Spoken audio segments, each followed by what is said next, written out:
Doença de Sjögren e menopausa. Existe relação? A menopausa pode piorar a doença de Sjögren? Essa é uma pergunta frequente no meu consultório, especialmente porque os sintomas de menopausa e da doença de Sjögren podem se sobrepor. Secura ocular, boca seca, secura vaginal, fadiga, dor articular. E agora, como diferenciar o que é transição hormonal do que é atividade autoimune? Hoje vamos organizar essa relação com base em fisiologia e evidência clínica. A doença de Sjögren é uma doença autoimune crônica que se caracteriza principalmente por um infiltrado linfocitário nas glândulas exócrinas, que são as glândulas que produzem as nossas secreções. Isso compromete a produção de lágrimas e saliva, podendo também afetar a mucosa vaginal, articulações e outros órgãos. Ela acomete predominantemente mulheres, o que já sugere que fatores hormonais podem ter um papel na sua expressão clínica. Agora vamos entender o papel do estrogênio. O estrogênio exerce influência importante sobre as glândulas lacrimais, salivares e sobre a integridade das mucosas. Existem receptores hormonais nesses tecidos. Durante o climatério ocorre uma queda progressiva dos níveis de estrogênio, e essa redução pode levar a uma diminuição adicional da lubrificação ocular, uma piora da secura vaginal, alteração da qualidade de lágrima e um maior desconforto de mucosas de uma maneira geral. Isso significa que a menopausa causa doença de Sjögren? Não. Mas significa que a deficiência de estrogênio pode intensificar sintomas em mulheres que já estão predispostas ou que já são diagnosticadas com a doença. É importante separar duas coisas, o que é a atividade imunológica da doença e o que é a intensificação sintomática por uma deficiência hormonal. A menopausa não é considerada um fator desencadeante direto da doença de Sjögren. No entanto, muitas pacientes relatam uma piora dos sintomas no período perimenopausal e após a menopausa, especialmente relacionados à secura e à fadiga. Parte disso pode ser um efeito hormonal isolado.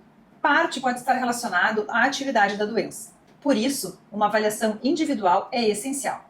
Como diferenciar? Se você apresenta apenas aumento de securas, sem alterações laboratoriais, sem nenhuma manifestação sistêmica nova e sem sinais inflamatórios adicionais, é possível que o componente hormonal esteja predominante.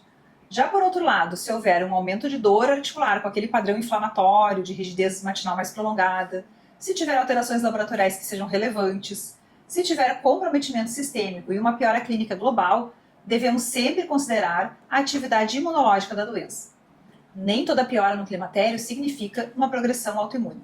E a reposição hormonal?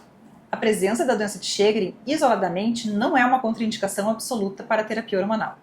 A decisão deve sempre considerar o risco trombótico, o perfil cardiovascular, a presença de alguns autoanticorpos específicos, o histórico clínico individual, incluindo o risco de câncer de mama, por exemplo.